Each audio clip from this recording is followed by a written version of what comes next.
Once upon a glitch, I was jacked into the Matrix Online. And I don't mean casually, I just made a character and ran around for a few weeks. I lived in that digital city.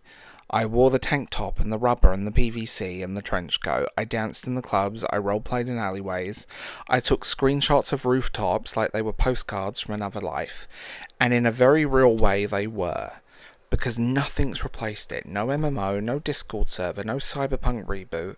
Nothing has quite captured the magic of Megacity, or the people who called it home. I think about that game a lot more than I should. It didn't just spoil me for MMOs, it rewired something in my brain, and I've been searching for that signal ever since. I'm Darth James, and this is the Bald Archive. Like, sub, leave a comment, and tell me if you were there. So let's get this out the way. The Matrix Online was clunky. It was buggy. Half the animations looked like they were, mocapped from a high school drama class. But also, it was cool. Like, aggressively cool. Try hard, but somehow still pulled it off cool. You get to wear leather and tiny sunglasses at night. You could backflip through combat while waifu techno blasted in your ears. You could punch a dude so hard he ragdolled into a wall, or get your face code punched into the floor by an agent you definitely weren't ready for. It wasn't just about missions and XP bars, it was about vibe. It felt like you were actually inside the Matrix. Not the pristine movie version, but this dirty, gritty, post-sequel version where the machines had stopped vacuuming and just let the weirdos run wild. We were the weirdos, and we loved it for that. The game wasn't just for people who like trench coats, it was for people who watched the Animatrix on repeat. For people who had theories about Neo's source code, for people who took their red pill and never shut up about it. There were three factions in this game. Zion, the Machines, and the Maravigians Exiles. Each had their own politics, priorities, and chaos agents. There were actual live dev-ran events, actors playing characters from the films. And we, the player, could sometimes change the story, which was great fun. There were also secret messages, cryptic broadcasts, underground meetings, betrayals. I once logged in just to attend a in-game funeral for a person that had passed away in real life. I barely knew, but I felt like it was the right thing to do. Who does that? The people who played the Matrix Online. That's who. Look, I've played other MMOs. I've had guilds, leagues, clans, raid groups. Some have even had their own memes, but MXO, that was a real community. And, it wasn't just join a Discord server. It wasn't like, oh, let's watch our weekly development stream. It was real, weird, human, messy connection. The smaller the game got, the tighter the players clung together. We weren't just playing characters, we become them. We had our own stories, backstories, reputations, rivals, alliances. That went deeper than quest logs. There was in-character gossip, forum drama, whole digital scenes built around philosophy, rebellion, code theory, and fashion screenshots. You could walk into Club Center and there would be someone DJing. Someone else would probably be slow dancing in the corner in full latex.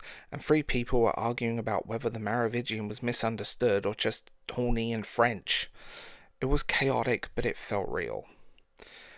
And I think this is the part that a lot of people who never played the Matrix Online might struggle to really understand. The game wasn't always about having somewhere to go. Sometimes the entire point was you had nowhere to go. That was magic. A lot of modern games are built around constantly chasing the next objective, the next quest, the next unlock, the next reward, your dailies. But the Matrix Online had those moments where the best thing you could do was simply exist in the world. You'd log in and think, I'm going to check what's happening, and suddenly 3 hours had passed. You weren't grinding missions, you weren't chasing loot, you were standing outside a nightclub talking with people you met months ago. You were showing off a new outfit, you were watching someone DJ, you were sitting in a corner discussing Matrix lore, real-world philosophy, and whatever random nonsense came up in the chat. And that was enough. The game gave you space to create your own reasons to be there. And I think that's the core beauty of the Matrix Online and what many modern MMOs lack. It was a sandbox, and not just the traditional build things and mess around sense. It was a social sandbox, a place where players became the content, where factions were supposed to divide us. You had Zion, the Machines, the Maravidians Exiles, three completely different philosophies fighting for control of this digital world. But the funny thing is, none of that mattered, because at the end of the day, there was another player behind that character, someone you recognised. Someone you probably danced in a nightclub with the night before. Someone whose username you've seen for months. Someone who had become part of this strange little community that existed inside Megacity. You could technically be enemies. You could be completely different sides of the conflict. But if you saw another operative getting cornered by agents, you didn't stop and ask what faction they belonged to. You helped, you jumped in, you threw down. That's what people did. The story might have been about the Machines versus Zion versus the Exiles, but the player's story was about everyone who stayed behind and kept the city alive. There was something incredibly human about that. A stranger you never met in real life could become someone you look forward to seeing every night, someone you'd recognise immediately, walking down the streets, someone whose absence you noticed if they stopped logging in. And that's something I think we lost somewhere along the way in online games. That feeling that it wasn't just servers. There was a place. Mega City wasn't just a map, it was somewhere you went. And the people out inside weren't just usernames, they were your neighbours. It was a really tight-knit community, especially towards the end. And if you were there at the end, you remember. They didn't send us out gently. They didn't give us a big cinematic or a heartfelt goodbye. They let the world break down around us. Like a dying server whispering, "There is no spoon," one last time. The sky turned red, like eyeballs, judgmental jellyfish things floating around, environmental glitches, music distortion, things teleporting in and out. Players ran the streets like panic ghosts. Some thought, most just stood still.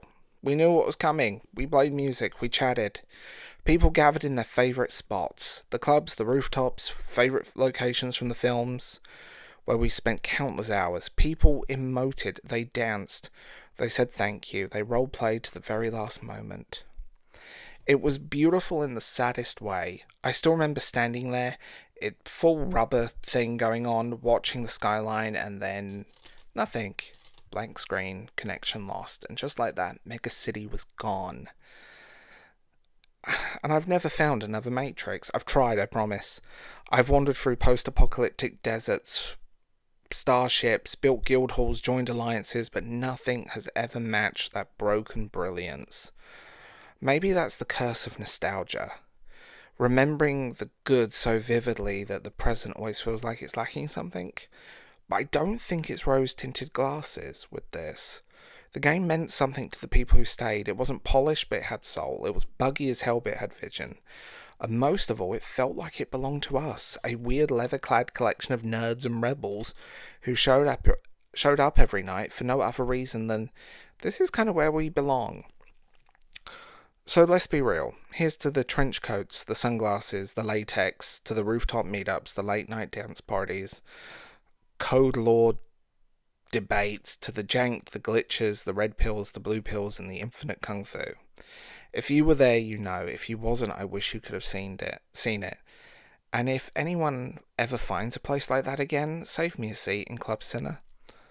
I'll bring my best trench coat. Or probably more latex.